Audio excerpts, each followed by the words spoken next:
নমস্কার। আমার এই তত্ত্ব বা তত্ত্ব কথা বা তথ্য যা কিছু আপনাদের সঙ্গে শেয়ার করছি, এটা সবার মধ্যে যাতে পৌঁছে দেওয়া যায়, আমার কথা কতটুকু কার কি গ্রহণযোগ্য হবে আমি জানি না। তবু যদি মনে হয় যে এটা ঠিকঠাক বলছি, আপনাদের কাছে মনে হয় যে না এটা জানার দরকার আছে, তাহলে আপনারা অবশ্যই এটাকে শেয়ার করবেন, সাবস্ক্রাইব করে রাখবেন। কারণ সবাই যাতে বিষয়গুলো জানতে পারে। আমি বারবার সে কথা বলছি। আজকে আমি আরেকটি কথা বলছি। মৃতদেহ সৎকার সম্বন্ধে যে সংস্কার আমাদের মধ্যে আছে সেটি সম্বন্ধে। আমরা মৃতদেহ সৎকার করতে গিয়ে মুখে আগুন দিই মা বাবার।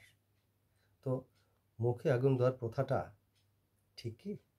আমাদের শাস্ত্র এত কিছু আমাদের ভালো ভালো শিখিয়ে গেছেন, আমাদের বাঁচার জন্য কত রাস্তা দেখিয়ে গেছেন, কিন্তু সেই শাস্ত্র বা সেই সংস্কার কি কখনো এমন হতে পারে যে মা বাবার স্নেহ মমতায় আমরা মানুষ হয়েছি, তাকে মুখে আগুন দেওয়া চলে?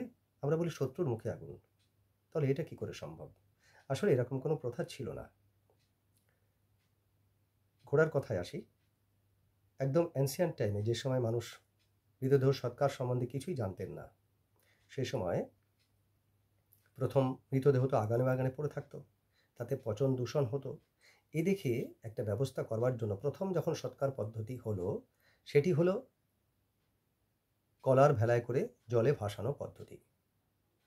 আরও পরবর্তীকালে যখন আরেকটু কিছু শিখলেন মানুষ, মনুষ্য জাতি, তখন মাটিতে গভীর গর্ত করে পুঁতে দেওয়ার পদ্ধতি শুরু হলো। এটা হলো দ্বিতীয় সংস্করণ। তৃতীয় সংস্করণ পদ্ধতি হলো আগুনে পুড়িয়ে ফেলা। তো এই তিনটে পদ্ধতির মধ্যে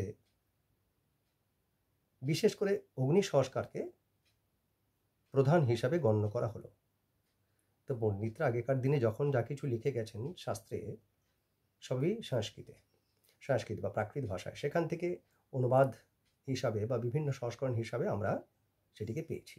তো কোথাও সেখানে অপভ্রংশ হতে পারে অথবা ভুল হতে পারে, হোক বা না হোক, কিন্তু মুখ্য অগ্নি কথাটা এখানে দেওয়া হয়েছিল শাস্ত্রে লিখতে গিয়ে। কিভাবে? যেহেতু অগ্নি সংস্কারকে প্রাধান্য দেওয়া হলো, সেহেতু মুখ্য যুক্ত অগ্নি ময়ূরস্যু ক্ষয়ফলা। মুখ্য কথার অর্থ হলো প্রধান। সেই জন্যে অগ্নি সংস্কারকে প্রধান হিসাবে গণ্য করে মুখ্যযুক্ত অগ্নি, মুখ্যাগ্নি কথাটা লেখা হয়েছিল। আমি বারবার কথাটা উল্লেখ করছি, মুখ্যাগ্নি কথাটা লেখা হয়েছিল।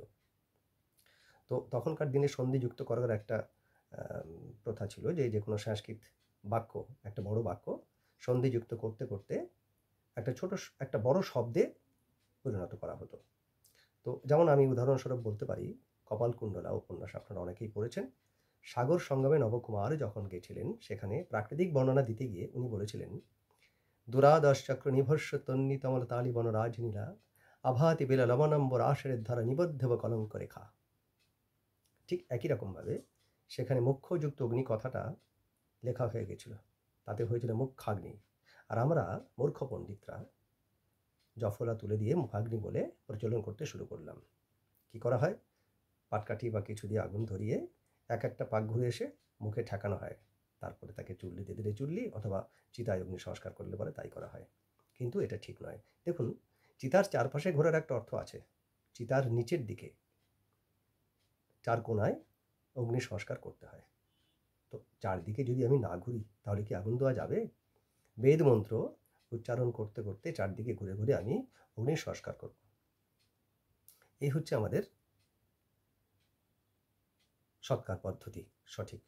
তাহলে মুখাগ্নি বলে প্রচলন করা ঠিক নয়। এখন আপনারা বুঝে নিন ব্যাপারটা। এখন কি করা যাবে?